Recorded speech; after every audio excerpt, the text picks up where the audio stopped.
Today we are going to discuss the ionization energy. Okay, look, if I have, मैं direct atom का नाम ले लेता हूं ताकि हमें जरा समझने में आसानी हो. If I have a magnesium atom, बच्चों, मैग्नीशियम का एटॉमिक नंबर होता है 12 और मास लेट्स से ये न्यूक्लियन नंबर 24 है. तो अगर आप मैग्नीशियम को देखें तो मैग्नीशियम के इलेक्ट्रॉन्स को देखें तो फर्स्ट शेल में 2 इलेक्ट्रॉन होते हैं. मैग्नीशियम के सेकंड शेल में 8 इलेक्ट्रॉन्स होते हैं और मैग्नीशियम के थर्ड शेल में 2 इलेक्ट्रॉन्स होते हैं. ये मैग्नीशियम का एटम है. नॉर्मली याद रखना कि मैग्नीशियम होता है सॉलिड स्टेट में.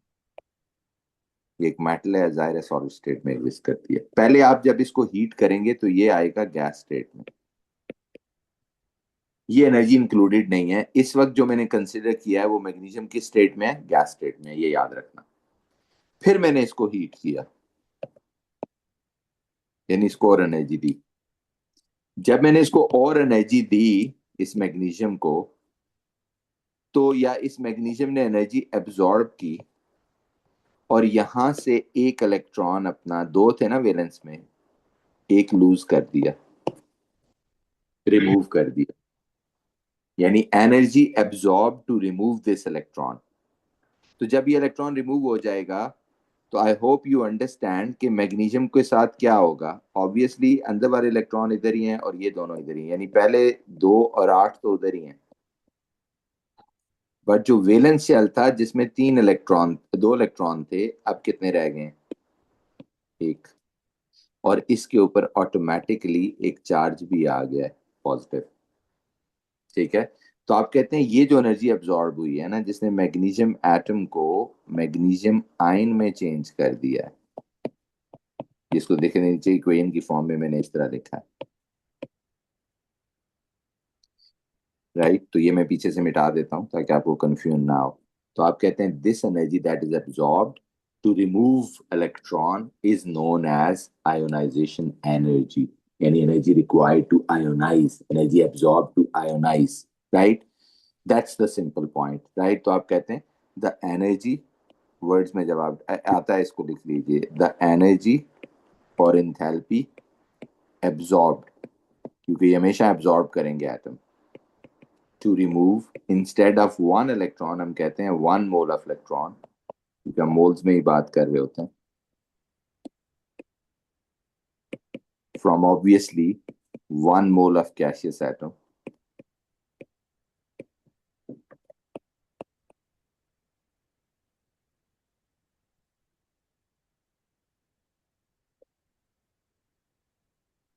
जब आप रिमूव कर रहे थे तो condition should be standard, under standard conditions.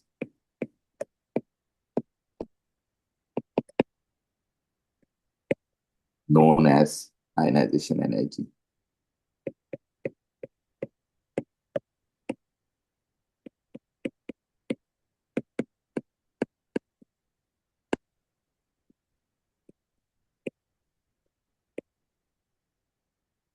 क्या नाम देंगे इसको? Ionization energy. ओके. अब देखें, the energy absorbed to remove 1 mole of electron from 1 mole of gaseous atom, कि जब भी कोई एटम एनर्जी एब्जॉर्ब करेगा to remove 1 mole of electron, उस एनर्जी को हम क्या नाम देंगे? Ionization energy. मैं नंबर्स के लिए जरा समझा देता हूं कि अच्छा कितनी एनर्जी इसने एब्जॉर्ब की होगी. आप कह रहे हैं जी ये जो एनर्जी इसने एब्जॉर्ब की है ना, ये है, एब्जॉर्ब किया तो इसलिए पॉजिटिव साइन लिखा, 736 किलो जूल पर मोल.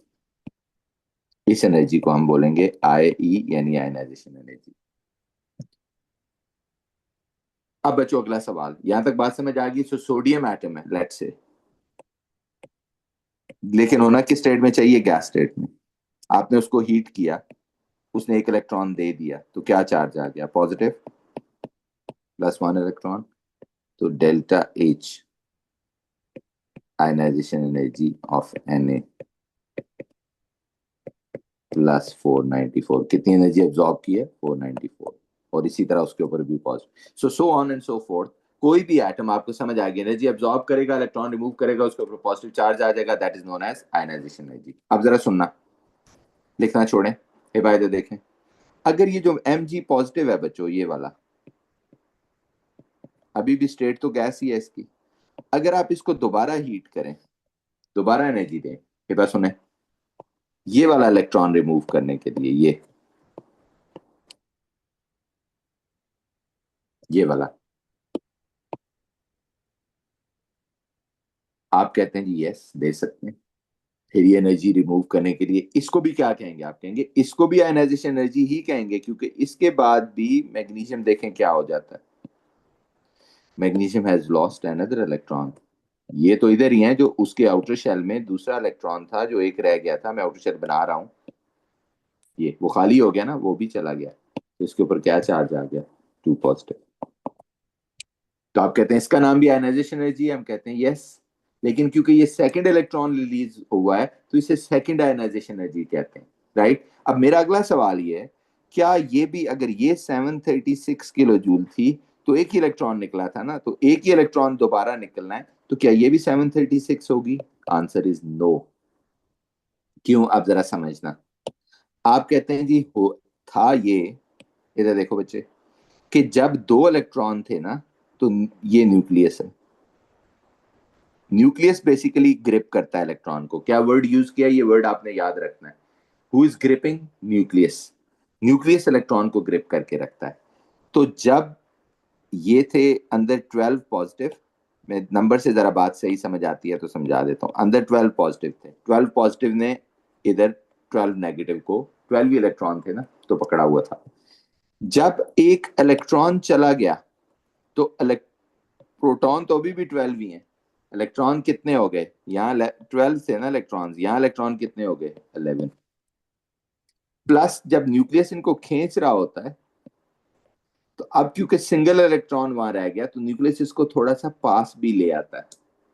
यानी मैं कहना ये चाह रहा हूं कि जब एक इलेक्ट्रॉन चला जाता है तो उस एटम में प्रोटॉन ज्यादा हो जाते हैं, तो उनकी ग्रिप, न्यूक्लियस की grip on the rest of electron ज्यादा हो जाती है। तो आप कहते हैं इसका मतलब है कि उसी एटम से इवन जब दूसरा इलेक्ट्रॉन निकालना होगा तो सेम अमाउंट ऑफ एनर्जी नहीं रिलीज होगी, ज्यादा एब्जॉर्ब होगी, ज्यादा अमाउंट ऑफ एनर्जी एब्जॉर्ब होगी, जैसे इस केस में दूसरी दफा 1451 एब्जॉर्ब हुई, और इसे कहते हैं सेकेंड आयनाइजेशन एनर्जी, राइट। यानी मैं ये कहना चाह रहा हूं कि जब मैग्नीशियम पॉजिटिव होगा, आप उसको एनर्जी देंगे, वो एक और इलेक्ट्रॉन लूज कर देगा और क्या बन जाएगा, 2 positive plus 1 electron. This is called second ionization energy of M G. और ये वैल्यू पहली वैल्यू से ज्यादा होगी, 736 थी, जरूरी नहीं है हमेशा डबल हो, बट ज्यादा होगी, 1451 किलो जूल पर मोल। यानी हमें ये बात समझ आई है कि जो मैं अगर स्टार लगा के लिखूं, कि जो मैं आपको बताना चाह रहा हूं कि आयनाइजेशन एनर्जी इज एंडोथर्मिक, हमेशा एब्जॉर्ब होगी टू रिमूव इलेक्ट्रॉन। एंड दूसरा पॉइंट, कि the value of successive ionization energy one after another जो होती है,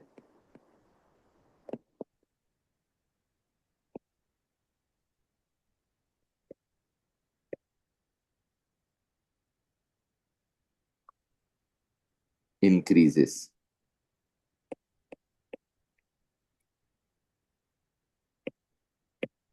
मोर एनर्जी यानी मतलब क्या है, मोर एनर्जी नीडेड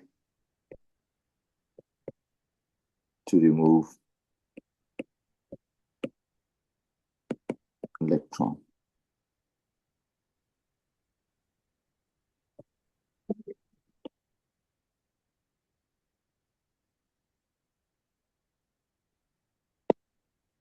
क्योंकि न्यूक्लियस की ग्रिप ज्यादा हो जाती है, मैं फैक्टर्स डिस्कस करूंगा तो फिर डिटेल सामने आ जाएगी।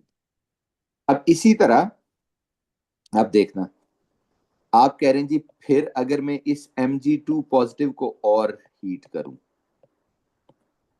तो आप कहते हैं अब तो इधर देखो, ये तो इलेक्ट्रॉन बहुत ही न्यूक्लियस के पास आ गए हैं, ये देखो ये तो बहुत ही पास आ गए हैं, पहले तो कम से कम फिर इतने दूर थे, तो आप कहते हैं यहाँ तो ग्रिप और बढ़ जाएगी।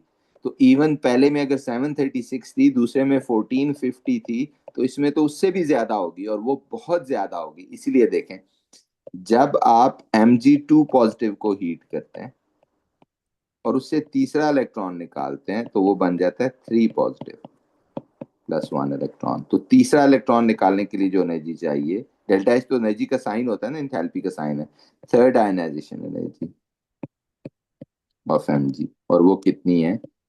प्लस,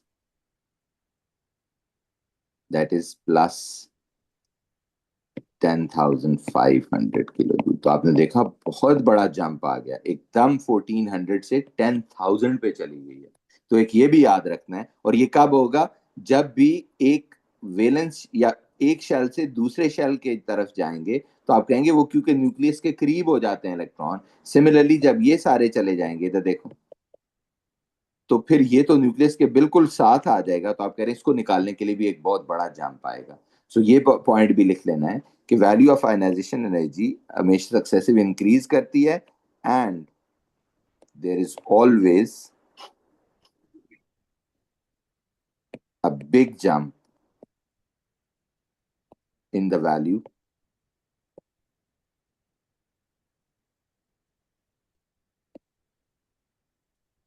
व्हेन शेल चेंजेस, यानी इलेक्ट्रॉन्स रिमूव्ड फ्रॉम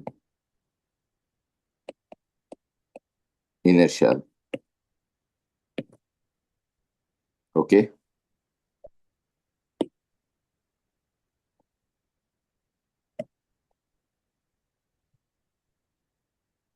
जब भी इनर शेल से इलेक्ट्रॉन्स रिमूव होते हैं, तो बड़ा जंप आएगा in the value of successive ionization energy.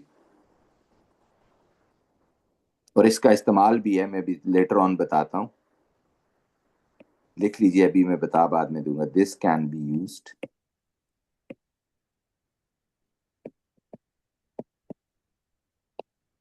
to locate the group number or period number of an element in the periodic table। वो कैसे, मैं बताता हूँ।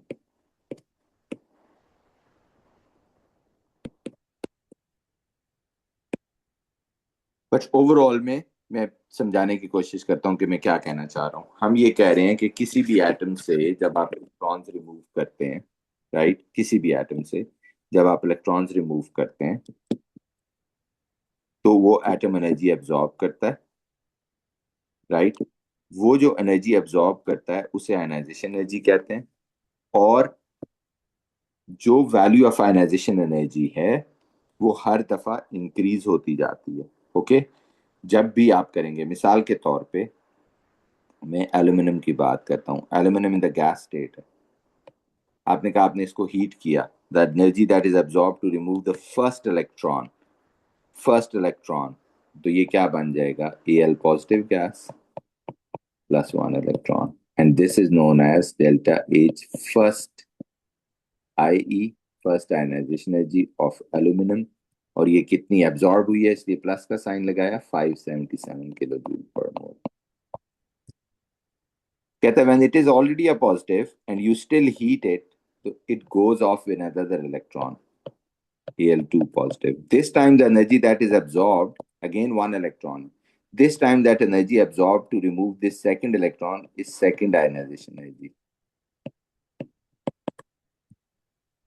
और इसकी वैल्यू कितनी है? Plus, let's say plus 1820।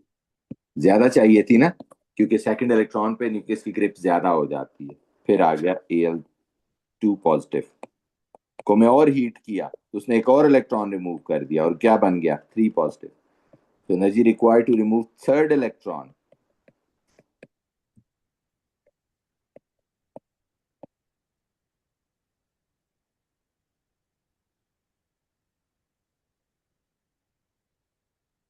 Plus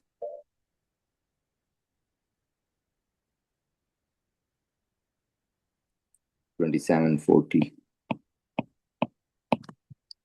हर दफा देखो वैल्यू ज्यादा हो रही है, इलेक्ट्रॉन एक एक ही निकल रहा है क्योंकि न्यूक्लियस और ज्यादा स्ट्रांगली ग्रिप कर लेता है।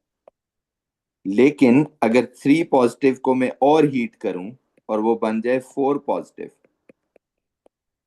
Plus electron,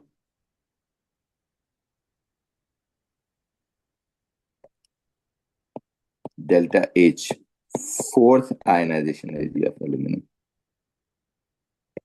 plus 10,500। तो क्या हुआ देखें जरा, व्हाट हैपेंड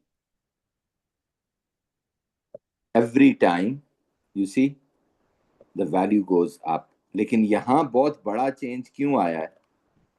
आप देखें बड़ा चेंज क्यों आया है, क्योंकि अगर आप एल्यूमिनियम को देखें तो उसका ये स्ट्रक्चर होता है, पहले शेल में 2, दूसरे में 8, तीसरे में 3 इलेक्ट्रॉन। आप देखना जरा 1 2 3, ये इलेक्ट्रॉन गया लेट से तो 577 लगी, फिर ये गया इसके पीछे तो कितनी एनर्जी लगी 1820, फिर ये निकालने के लिए कितनी लगी 2740।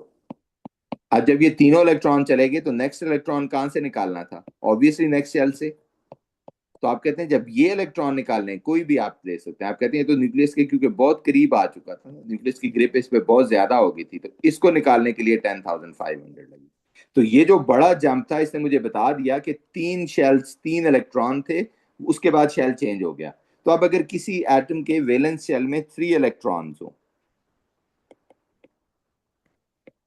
इन आउटर शेल, क्या मतलब होगा? ये तो हम वो लेवल से सीखते आ रहे हैं कि 3 electrons in the outer shell का मतलब है it belongs to group 3 of the periodic table. जितने आउटर इलेक्ट्रॉन होते हैं उसे पता चल जाता है। सो ये बेसिकली इस तरह चेक करना होता है कि ये किस ग्रुप से है, कि पहला इलेक्ट्रॉन निकालने के लिए जो एनर्जी अब्सॉर्ब हुई, फिर दूसरा, फिर तीसरा, और फिर उसके बाद एक बहुत बड़ा जंप आ गया। ठीक है, तो इसका मतलब क्या हुआ? इसका मतलब ये हुआ कि the third ionization energy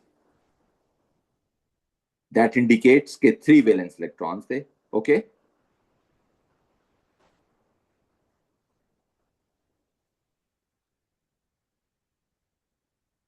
got it? आप देखें मैं आपको दो चीजें देता हूं स्टार लगा के क्वेश्चंस। एक तो आपको लिखना है आयरन की इक्वेशन लिखनी है फर्स्ट से थर्ड आयनाइजेशन एनर्जी तक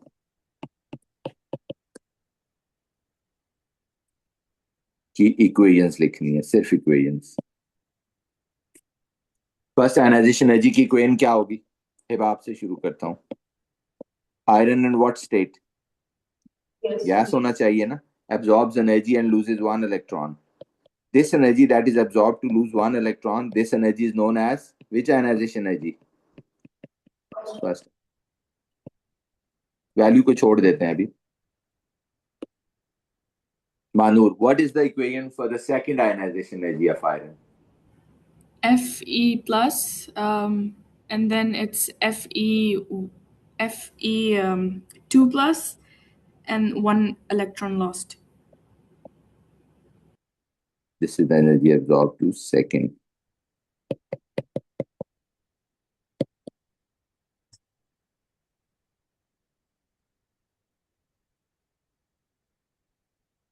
Hiba, what is the third? Fe2 positive. 2 positive, na? Yes. Gives us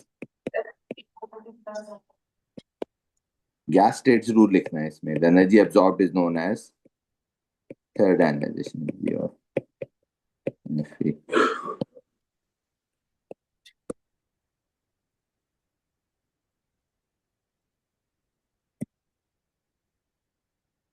Next,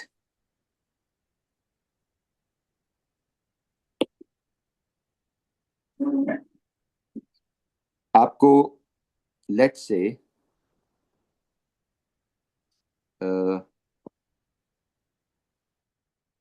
let me share.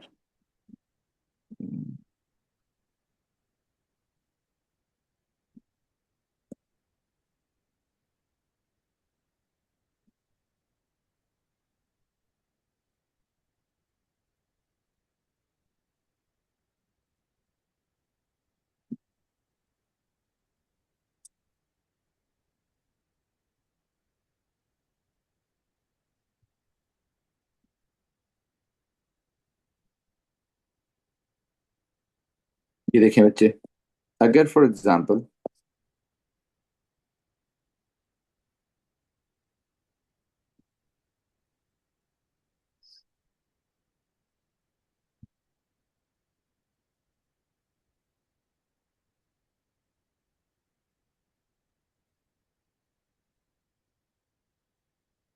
ये क्वेश्चन नंबर 14 देखो. The first six ionization energies of four elements A to D are shown here. Which element is most likely to be in the group 4 of the periodic table? मैं इस question को change कर देता हूं. My question is, you have to tell me the group number of each element. तो group number अभी मैंने बताया है कैसे पता चलता है. अगर आपके पास सक्सेसिव आयनाइजेशन एनर्जीज हैं, यानी पहली इलेक्ट्रॉन निकालने के लिए जो एनर्जी है, दूसरा है, तीसरा है, बढ़ेगी तो सारी, लेकिन जहां कहीं बड़ा जंप आ रहा होगा वो बताएगा कि शेल चेंज. डी की चले मैं बता देता हूं. अगर आप डी को देखें, 1400, 1400, 2800, 4500, 7400, 9400 suddenly goes to 53,000. That's a big jump. So how many electrons were there before the big jump? 5 electrons. So it means that D has actually 1, 2, 3, 4, 5 electrons in its outer shell. Because ये मुझे कैसे पता चला? क्योंकि electrons निकालते हैं तो ज़ाहिर आउटर शेल से निकलते हैं. आउटर शेल से एक इलेक्ट्रॉन गया, दूसरा गया, तीसरा गया, चौथा गया, पांचवा गया, और जब फिफ्थ इलेक्ट्रॉन वाज गॉन तो फिर क्या हुआ? फिर एकदम बड़ा चेंज आया. इसका मतलब है कि वो नेक्स्ट में था. Right. So this is the jump and that indicates कि ये ग्रुप 5 में है. इसी तरह जरा हिबा आप बताएं, सी किस ग्रुप में होगा? 1000, 2000, 4000, 6000 सडनली गोज टू व्हाट? और ये खुद ही आपको थोड़ा कॉमन सेंसिकल सा है, कोई एग्जैक्ट नंबर वैल्यू नहीं कि कब बड़ा जंप कह सकते हैं कब नहीं. खुद ही आपको नजर आ जाए, हजार हजार, दो हजार का चेंज आते आते एकदम 10,000 का चेंज आ जाए, 15,000 का चेंज आ जाए. So that indicates the big jump. Okay. कितने के बाद हिबा बिग जंप आया? तो व्हाट डज इट मीन? क्या है ग्रुप नंबर? क्या है इसका? 4. बिग जंप का मतलब समझ गया ना? बिग जंप का मतलब ये है कि 4 इलेक्ट्रॉन जब चले गए तो फिर वो शेल ही खत्म हो गया और अंदर वाला शेल आ गया. तो इसका मतलब है उस शेल में 4 इलेक्ट्रॉन्स थे. तो अगर आउटर शेल, और पहली आयनाइजेशन हमेशा आउटर शेल की होती है, तो इसका मतलब है कि इट मींस कि outer shell contains 4 electrons, and when there are 4 electrons, mean group 4. मानूर, बी, 700, 1000, It's 4000. between the second and the third. So it's a jump from the second to the third. So it means how many Group 2. electrons were there? There were 2 in the outer shell. So group 2 हो गया. Hiba, what about the A? One. How? There's a big jump. Again 400 से वो एकदम 4,000 होगी. 10 time increase आ गया. So that shows कि there is a big change. So it belongs to group 1. Got it? आप Sir? देखें for J. सर क्योंकि अगर हम गौर से देखें तो ऑलमोस्ट हर किसी के अंदर जंप है, तो हम कंसिडर किसको नो नो, जैसे करेंगे? मैंने कहा ना कि वो क्लियरली नजर आ जाता है. कोई एग्जैक्ट टर्म में नंबर्स में नहीं बता सकता कि 2,000 बढ़ेगा तो बिग जंप होगा, 1,000 बढ़ेगा तो बिग जंप होगा. जैसे देखें, मैं नंबर 2 को देख लूं.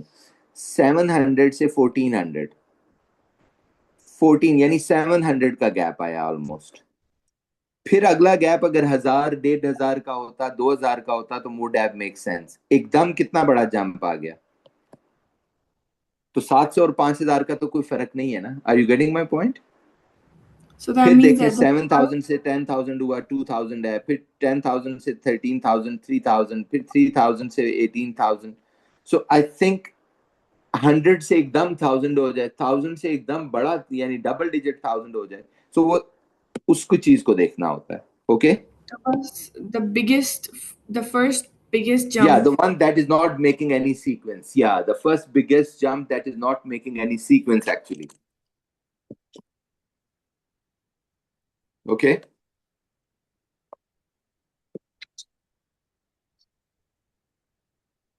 मेरी आवाज आ रही है मानू? जी सर. Okay. ओके, एक आपको दे रहा हूं अभी।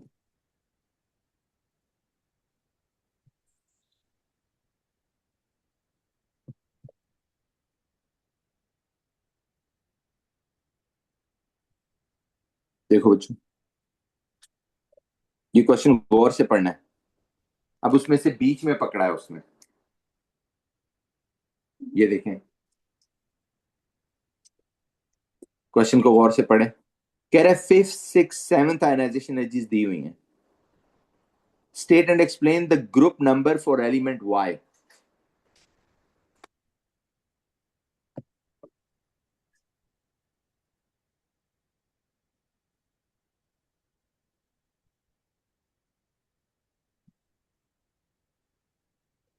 वाई का क्या ग्रुप नंबर होगा?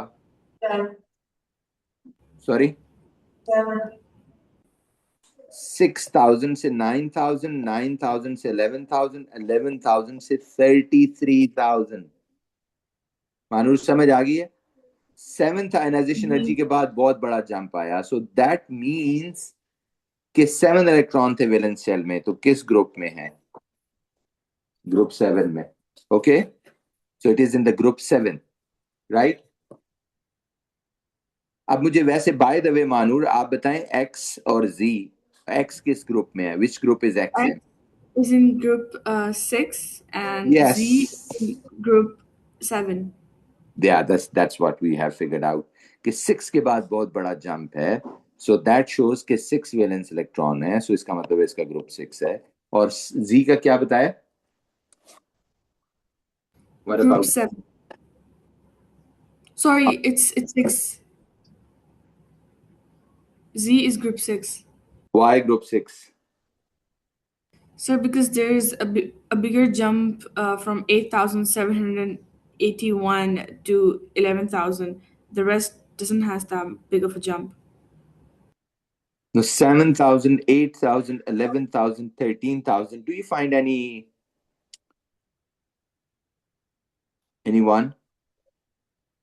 Could It's you? between the 6th and the 7th.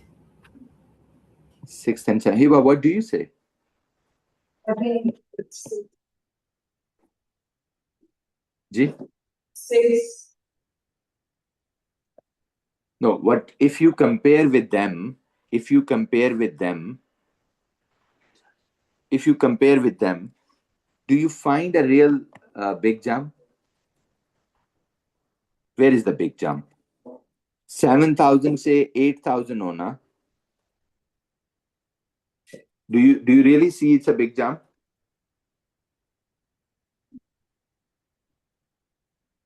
We do not find any big jump बच्चों in this. So we cannot tell कि Z किस ग्रुप में है, राइट? हाँ, वो ये पता है कि फिफ्थ सिक्स सेवंथ में नहीं है, ये I can tell. Why? Because big jump तो है ही नहीं। हिबा, इनको आपस में देखें ना, 2000, 3000, 1000 का डिफरेंस है। बिग जंप का तो मतलब है 2000, 3000 के रेफरेंस में 10, 11, 12, 15,000 का फर्क आना चाहिए था। You getting my point? So technically there is no one in this. So Z का हम बता नहीं सकते because we don't find any. तो या तो ये इससे पहले होगा, यानी 5 से पहले होगा, और या फिर ये 8 के बाद तो हो नहीं सकता, 5 से पहले होगा। Are you getting my point? Okay, coming back to another question similar. Manur, आपको समझ आएगी? बाज़ वो कह दे तो आप कह देते हैं कि यार ये 5 में हो सकता है मैक्सिमम, क्योंकि हो सकता है 5 बड़ा जंप हो, बट जो एग्जिस्टिंग है उसमें तो नहीं है। इसके बताएं जी, एक्स वाई जी तीनों का ग्रुप बताना है। अगर किसी का नहीं बता सकते तो जाहिर है नहीं होगा।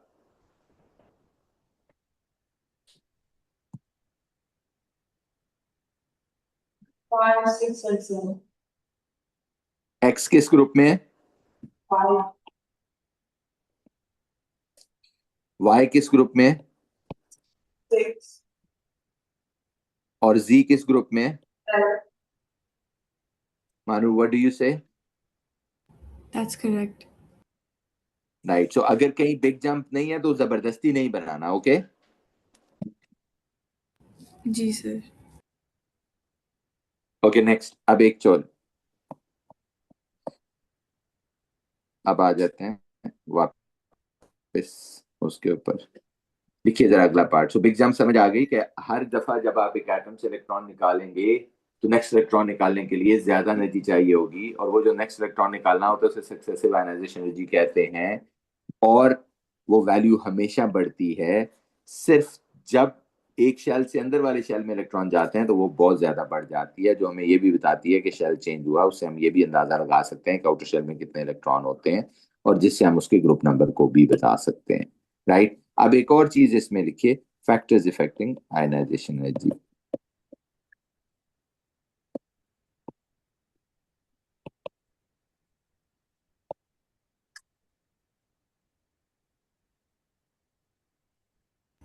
सर जब भी वो हमें बोले कि also state the state symbols we state gas only. Yes, and वो बोले या ना बोले, हमें ये बताना जरूरी है, क्योंकि मैंने पहले बताया है कि अगर आप सॉलिड से उसको हीट करना शुरू करेंगे तो वो एनर्जी आयनाइजेशन एनर्जी में नहीं शामिल होती। आयनाइजेशन एनर्जी की काउंटिंग स्टार्ट होती है जब वो गैस में चला जाता है। इसलिए अगर आप स्टेट सिंबल नहीं लिखेंगे, योर मार्क्स आर गॉन। देखिए जरा, for example, factors affecting ionisation energy, there are there are three factors which affect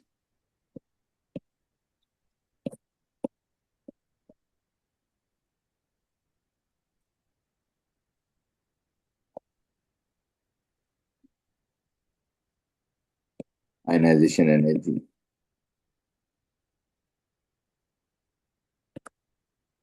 नजर आ रहा है आपको, समझ आ गई? एक तो आपको it's all about the nucleus grip.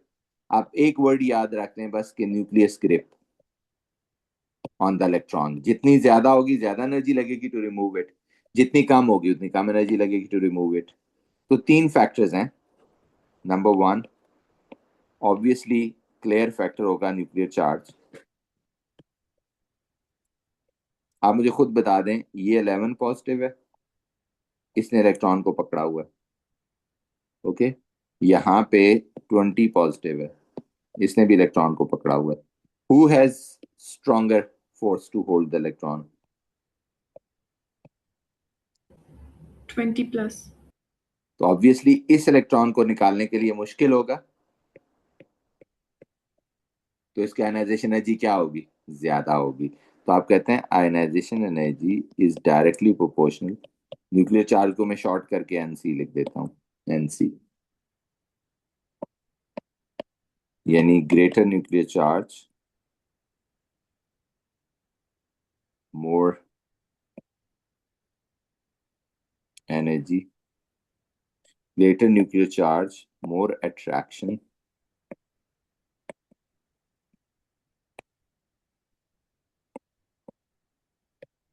hence more energy needed to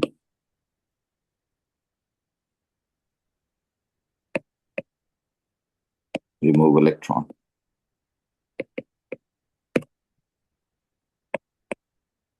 दूसरी चीज है एटॉमिक रेडियस। जैसे देखें, ये है, चलें दोनों 20 पॉजिटिव है, एक में इलेक्ट्रॉन न्यूक्लियस के बिल्कुल पास है, एक में इलेक्ट्रॉन न्यूक्लियस से इतना दूर है। किसको ज्यादा एनर्जी चाहिए बताएं?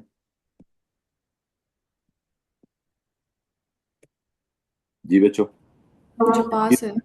यस, आप कह रहे हैं this is hard to remove, तो this is more energy. So इसका मतलब है कम रेडियस, रेडियस डिस्टेंस हो गया ना, तो डिस्टेंस फ्रॉम न्यूक्लियस है ये। तो जितना दूर होगा उतनी कम एनर्जी लगेगी, ये इजी टू रिमूव है। ओके, सो आप कह रहे हैं ionisation energy is inversely proportional to nuclear charge.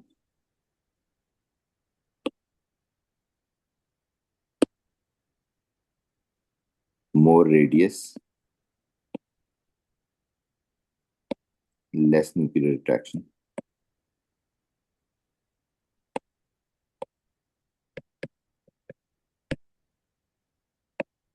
Less energy नहीं यूज। तीसरा भी फैक्टर है, चौथा भी है, will discuss in the next class. अभी क्योंकि टाइम खत्म हो गया तो हम यहाँ रुक जाते हैं, बट फैक्टर्स में चाह रहा था आज हो जाए। बट एनीवेज एक दो और हैं, वो हम डिस्कस करेंगे अगली क्लास में, फिर इसके ऊपर क्वेश्चन भी अगली क्लास में करेंगे। कुछ सवाल है तो प्लीज पूछ लीजिए, otherwise we are done for today.